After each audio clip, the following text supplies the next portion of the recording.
ভারত পালাতে গিয়ে পুলিশের হাতে গ্রেপ্তার হলেন ইডেন কলেজ ছাত্রলীগের সাংগঠনিক সম্পাদক সুস্মিতা পাণ্ডে ও তার ভাই ছাত্রলীগ কর্মী সত্যজিৎ পাণ্ডে।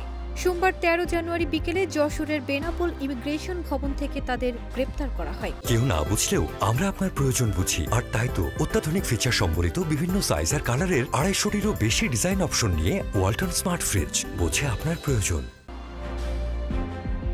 ইমিগ্রেশন পুলিশের পরিদর্শক ইব্রাহিম আহমেদ জানান, মাগুরা জেলা সদরের স্বপন পাণ্ডের ছেলে মেয়ে সোমবার বিকেলে বেনাপোল চেকপোস্ট ইমিগ্রেশন দিয়ে ভারতে প্রবেশকালে সন্দেহজনক হিসেবে আটক করা হয়। পরে জিজ্ঞাসাবাদ করলে ঢাকার নিউ মার্কেট এলাকার একটি হত্যা মামলার আসামি হিসেবে স্বীকার করেন সুস্মিতা। তিনি ঢাকা ইডেন কলেজ ছাত্রলীগের সাবেক সাংগঠনিক সম্পাদক।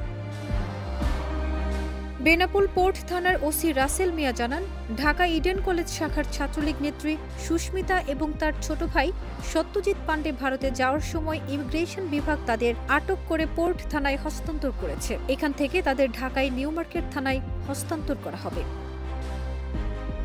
ফারজানা নিকিতা, দেশ রূপান্তর।